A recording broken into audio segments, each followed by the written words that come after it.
2,000 years later.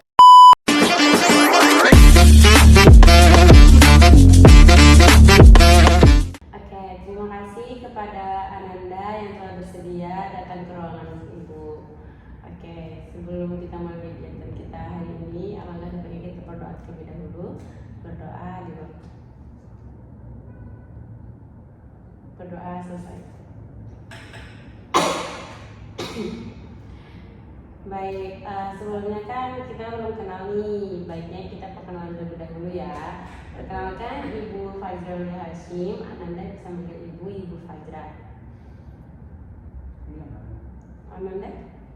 Baik, terima kasih Bu. Perkenalkan sebelumnya Bu, nama saya Isra Rahab. Tapi saya biasa dipanggil itu Bu dengan sebutan Adena.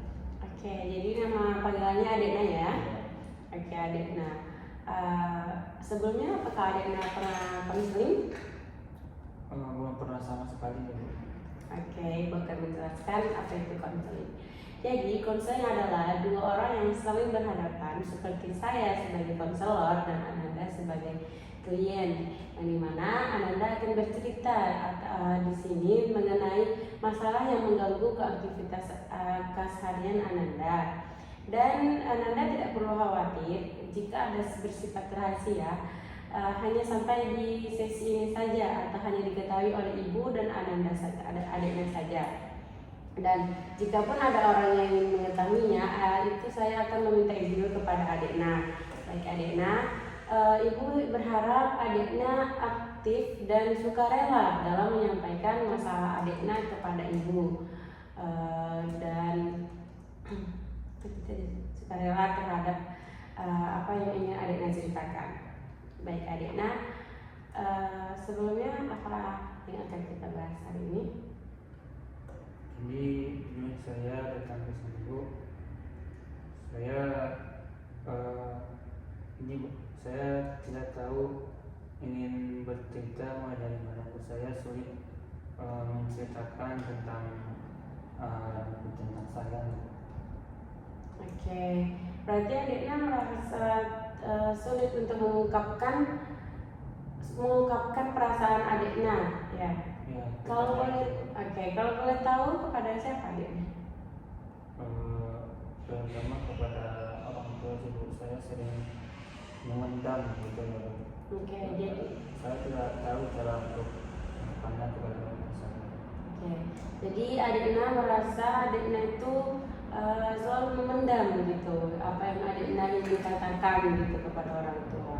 Oke Adikna, sebelumnya sejak kapan Adikna memendam itu? Dulu saya tidak seperti ini Bu. Saya tidak suka lagi yang namanya memendam ini Bu. Tetapi kan saya juga seorang saya juga punya saudara kembar gitu. Jadi semenjak saya TK, SD, bahkan sebelumnya kan kami sama-sama sekolah gitu Bu.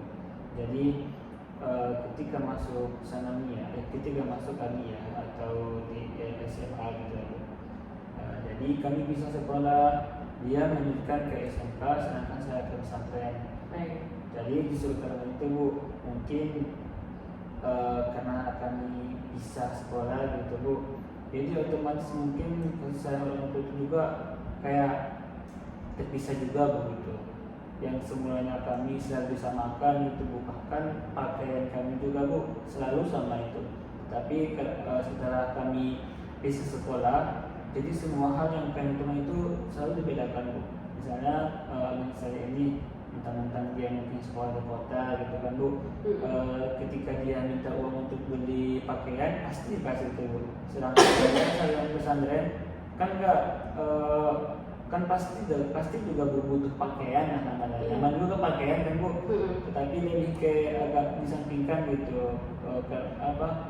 Misalnya ada pakaian abang bekas saya gitu. Itu yang paling tahun tua nanti itu aja kan dulu pakai gitu. Terus itu mungkin yang memicu saya untuk memendam atau sulit kepada orang tua saya Bu. Terus masalah kiriman atau belanjanya Bu. Ya namanya seorang anak Bu pasti berharap lah gitu, ada kiriman atau belanjaan dari orang tua gitu Bu. Iya. Sedangkan kalau pesantren itu Bu, kan biasa itu Bu, sekali seminggu atau sekali sebulan itu Iya. pasti ada orang tua yang menjenguk anaknya ke pesantren ke pondok gitu Bu, atau mengasih walaupun nggak sempat hadir gitu pasti ada kirimannya gitu, makanan apa gitu Bu. Iya. Tetapi yang saya dapatkan selama 3 tahun di pesantren atau 3 tahun di pondok itu, saya sama sekali belum pernah namanya itu mendapatkan kiriman atau bahkan orang tua menjenguk saya ke pesantren Bu. Padahal jarak dari kampung saya ke pesantren itu bisa dibilang cukup dekat Bu, dibandingkan abang saya yang di luar kota ini Bu. Jadi itu juga yang membuat saya merasa, mungkin karena ini juga sih Bu, makanya saya sulit ungkapannya ke orang tua saya bahwa saya ini juga gitu seperti apa yang disampaikan oleh orang saya Bu. Mungkin itu Bu. Oke adik, nah apakah abangnya adiknya ini pernah mengatakan juga atau kayak merasa iri juga kepada adiknya gitu? Setahu saya dia nggak pernah bercerita Bu kepada saya, dan kepada orang tua juga saya dia juga nggak pernah bercerita Bu. Tapi ada satu hal yang sangat membedakan kami, bahkan orang tua saya yang bilang Bu, karena mungkin nih anak saya ini punya banyak prestasi yang bisa bilang gitu lah Bu. Jadi dia lebih sering di banggakan gitu lah Bu, lebih sering di wow gitu lah Bu, ke teman-teman orang tua juga, ke kerabat gitu. Bahkan dia lebih sering kayak dibangga-banggain gitu loh, oh anak saya ini loh gitu Bu. Jadi saya juga merasa apa saya nggak berguna ya gitu Bu, apa saya kurang ini gitu. Padahal kan saya di pesantren juga Bu. Padahal iya sih Bu, saya juga sempat berpikir Bu, iya sih Bu, mungkin saya tidak berprestasi di pesantren, tapi mungkin hanya doa yang bisa saya sampaikan kepada orang tua saya.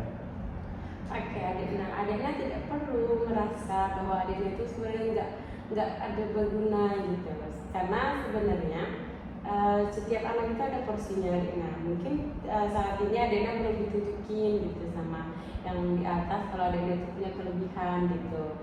Oke adik, nah baik, di sini ibu ada pulpen warna dan buku gambar. Adiknya dapat menggambar gitu apa yang adiknya rasakan atau apa yang ingin adiknya ungkapkan gitu kepada orang tua tentang perasaan adiknya gitu. Oke. Terima kasih Bu. Saya Indonesia Bu.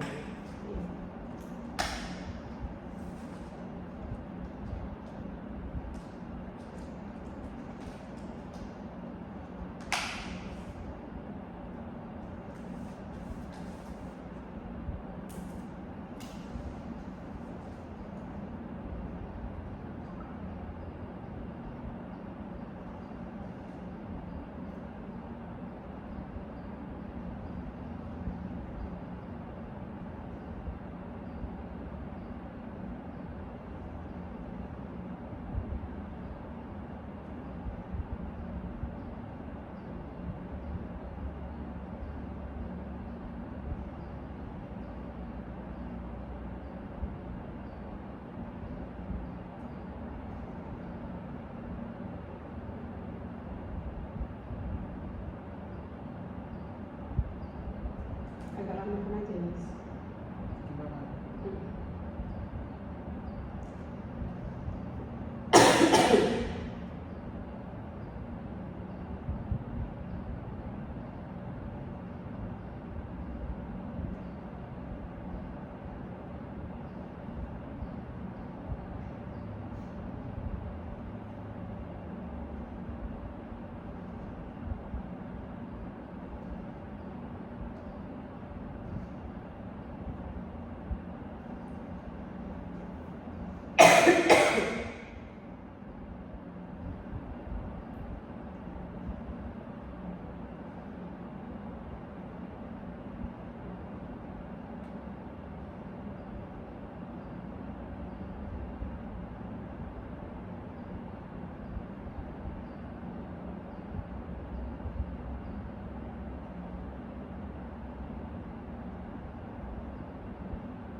Ini itu kan. Udah. Ini. Cocok boleh. Coba. Oke, boleh Ibu lihat?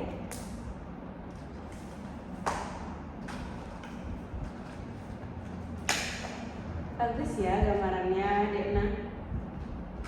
Oke, bisa Dekna gambarkan kenapa Dekna memilih warna hanya satu warna saja? Kan bisa saja ini warnanya warna coklat gitu, atau bisa warna hitam. Kenapa Dekna cuma memilih satu warna, yaitu warna hijau? Karena nilai cuma ya, karena kenapa saya bikin warna hijau rumahnya, karena itu menggambarkan rumah kami yang warna hijau sepenuhnya. Warna langit itu warna hijau, kamar hijau, kamar hijau, bahkan hampir semuanya warna hijau. Makanya saya menggambarkan rumah itu warna hijau. Untuk ayah dan ibu, kenapa? Dan Anda? Ini Anda ya? Iya. Oke, kenapa di luar rumah ini? Kenapa nggak di dalam gitu? Mengapa saya orang tua saya dan saya di luar rumah, ketika itu Bu, ada satu momen di mana sudah lama orang tua saya ini berjuang keras gitu Bu, untuk mendapatkan hasil itu. Itu hasilnya itu bukannya memandangnya hasil kami, memandangnya hasil kerja keras orang tua saya Bu. Bagaimana orang tua saya bisa membangun rumah gitu, rumah impian mereka gitu ya. Itu alasan saya mengapa saya menggambar orang tua saya dan saya berumah ibu saya kami memandangi tempat pulang kami, tempat istirahat kami Bu. Dan juga ketika itu saya bertekad kepada diri saya supaya bisa membanggakan kedua orang tua saya khususnya. Oke. Jadi Adekna memilih Adekna sama orang tua Adekna juga itu karena memandangi hasil usaha orang tua Adekna dalam membangun rumah ini. Oke. Dan untuk Adekna, kenapa milih Adekna di samping Mama? Kenapa nggak di tengah-tengah atau di sini gitu? Karena mungkin bisa dikatakan saya lebih akrab, saya lebih dekat kepada ibu. Soalnya kalau itu saya jarang gitu yang namanya ngobrol gitu, ngobrol antara seorang anak dan orang saya seorang ayah gitu. Oke, berarti Adekna meletakkan Adekna di samping ibu karena Adekna merasa dia lebih akrab dengan ibu. Oke. Baik Adekna, ibu meminta sekali lagi Adekna menggambar gitu suatu hari atau suatu saat nanti Adekna mengungkapkan perasaan Adekna yang Adekna katakan tadi, kalau Adekna merasa Adekna itu merasa tidak berguna karena sedikit apa-apa abangnya gitu kan. Silahkan gambar satu atau berapa hal gitu di dekat sini untuk kedepannya.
Gambar aja.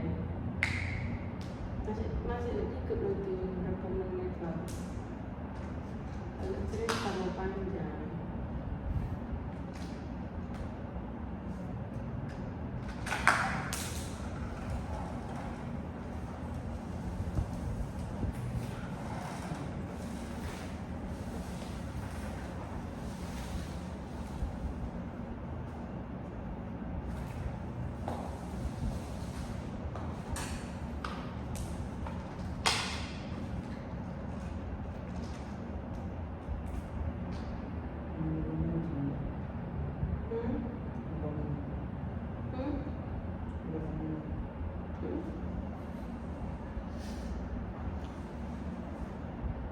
Berapa itu 18 kayaknya, 18 menit.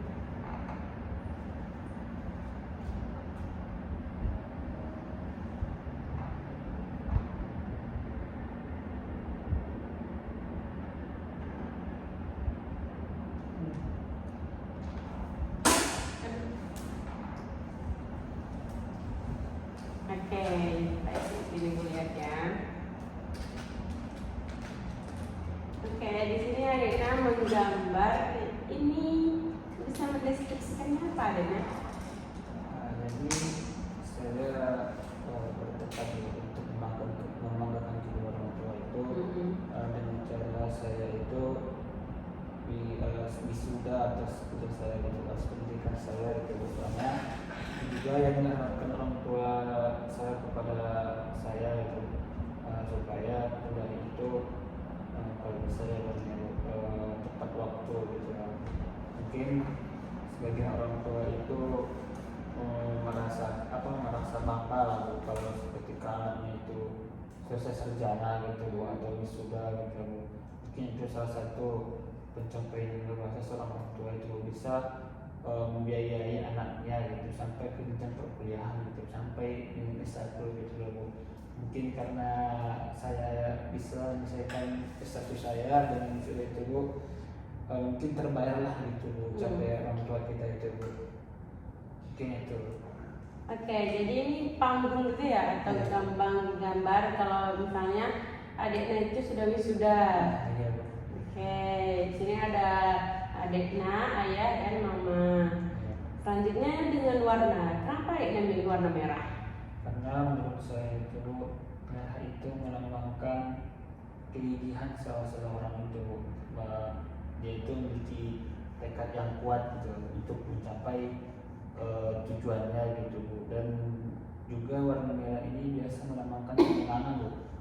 Sebagaimana menurut kita itu kan Bu, ada warna merah itu melambangkan perjuangan pahlawan kita itu berjuang dengan sepenuhnya, dengan bahkan dengan menumpahkan darah gitu perjuangannya itu. Jadi mengapa saya menganggap warna merah? Karena saya menganggap itu Bu, perjuangan kita itu, kegigihan kita itu dilambangkan dengan warna merah. Oke. Dan dengan warna apa ini? Coklat ya? Apa Bu? Oranye. Apa namanya? Peach. Oke. Ya.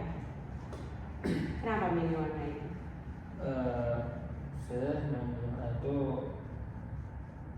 memang bukan alasan atau apapun, cuma saya menolak itu karena ya karena kita ini Bu, karena saya pilih karena itu. Oke, ini tidak ada alasan tertentu ya, berarti ini karena warna kulit kita warna ini, jadi ada orang ini. Oke, bagus. Adiknya setelah menggambar ini, apa yang akan adiknya lakukan untuk kedepannya?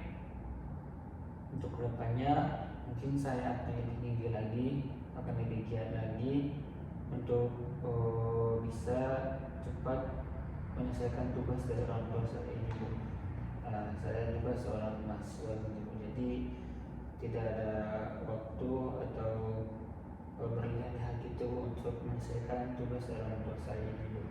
Karena saya juga ingin membahagiakan orang itu dengan saya bekerja nanti Bu.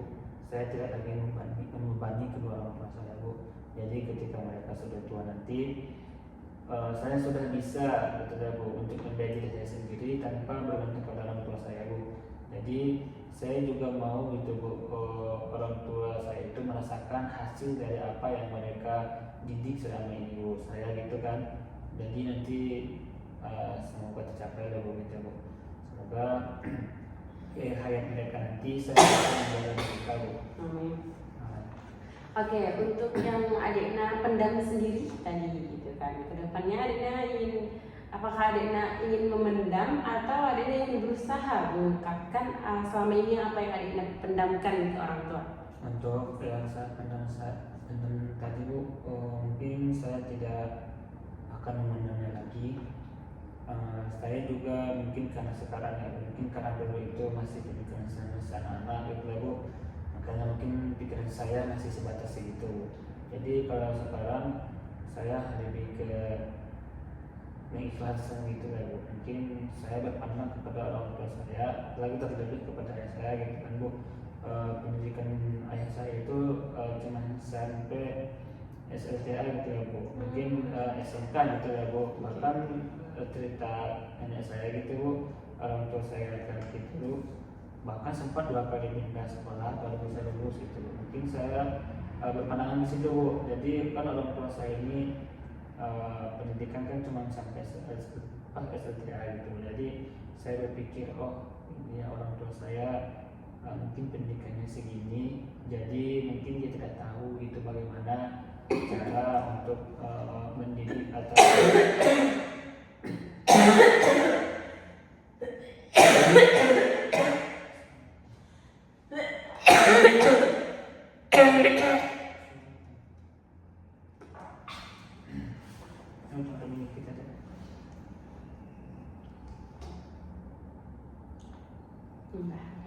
mungkin karena pendidikan orang tua saya itu cuma sampai SLTA, jadi saya memandang di situ Bu, karena pendidikan orang tua saya mungkin yang bisa dikatakan minim ya Bu. Mungkin orang tua saya juga tidak banyak mengetahui lah tentang masalah anak gitu, cara mendidik anak gitu, kurang pengetahuan jauh. Jadi saya berpikir ke situ Bu. Jadi sekarang saya hanya bisa mengikhlaskan saja, tapi saya sudah berapa mata Bu kalau masalah itu Bu.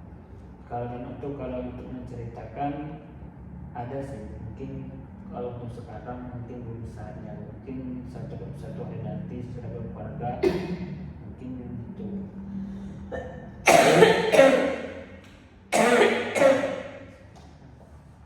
Enggak harus diceritakan aja nanti libur semester gitu ya. Tadi dia bilang nggak bisa menceritakan.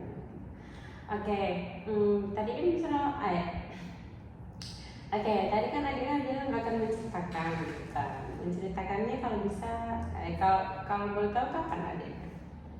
Kalau menceritakan, ini kita sebentar lagi mau libur gitu kan Bu. Jadi mungkin rencana saya ini ketika di semester ini Bu, saya akan mencoba untuk bercerita kepada orang tua saya Bu. Bagaimanapun nanti hasilnya pasti akan saya terima bagaimana Bu.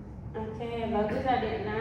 Karena Adikna telah mengambil keputusan ingin menceritakan selama ini apa yang Adikna pendam kepada ayah, lebih itunya ayah ya Adikna. Oke Adikna, semoga Adikna dapat mengungkapkan apa yang Adikna pendam selama ini dan Adikna dapat menerima sepenuh hati respon atau jawaban dari ayah Adikna setelah Adikna menceritakan ini. Oke. Baik Adikna, sudah di penghujung sesi.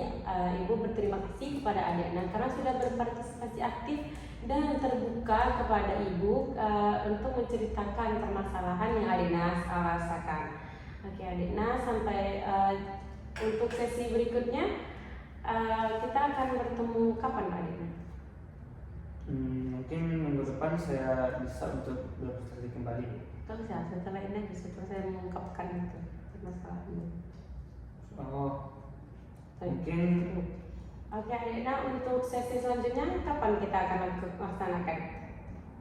Baik Bu, mungkin untuk sesi selanjutnya setelah saya mengungkapkan apa yang saya pendam ke orang tua saya Bu. Berarti bulan depan ya Adikna? Baik Bu. Oke, nanti kita kalau ada kendala sebagainya, Anda dapat menghubungi saya melalui WhatsApp. Baik Bu. Oke, terima kasih kepada Adikna. Sama saya juga berterima kasih kepada Ibu karena sudah membantu saya dalam menghadapi masalah saya ini Bu, terutama saya susah mengungkapkan isi hati saya dikatakan begitu ya Bu. Dan alhamdulillah dari konsultasi ini saya alhamdulillah dari hasil konseling ini saya sudah mulai sudah ada sih terbenak di pikiran saya untuk mulai menceritakan tentang apa yang saya pendam kepada orang tua saya. Oke, bagus Adikna, sama-sama dan sampai jumpa di selanjutnya Adikna.